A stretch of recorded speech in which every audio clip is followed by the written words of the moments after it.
যশোর সদর, রাজারহাট, দাইতলা এবং বাঘারপাড়া উপজেলার ছাতিয়ানতলায় ভৈরব নদের ৩টি পুরানো সেতু ভেঙে নতুন নির্মাণ করছে এলজিইডি। ৪ বছর আগে শুরু হলেও এখনও শেষ হয়নি কাজ।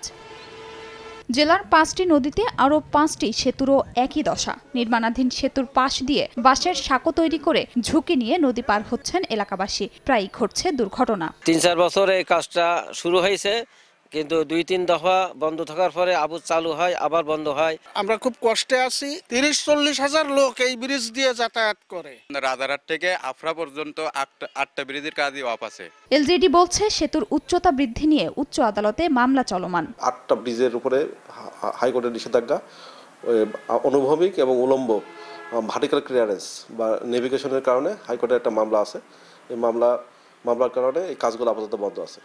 মামলা প্রত্যাহার হয়ে গেলে আমরা ইনশাল্লাহ খুব শীঘ্রই এই কাজগুলো দ্রুত শুরু করে নির্দিষ্ট সময়ের মধ্যে কাজগুলো সম্পন্ন করতে পারবো আশা করছি। এলজিইডির তথ্য মতে যশোরে নির্মাণাধীন ৮টি সেতুর ব্যয় ধরা হয়েছে ৪১,৬৬,৩১,৩১ টাকা।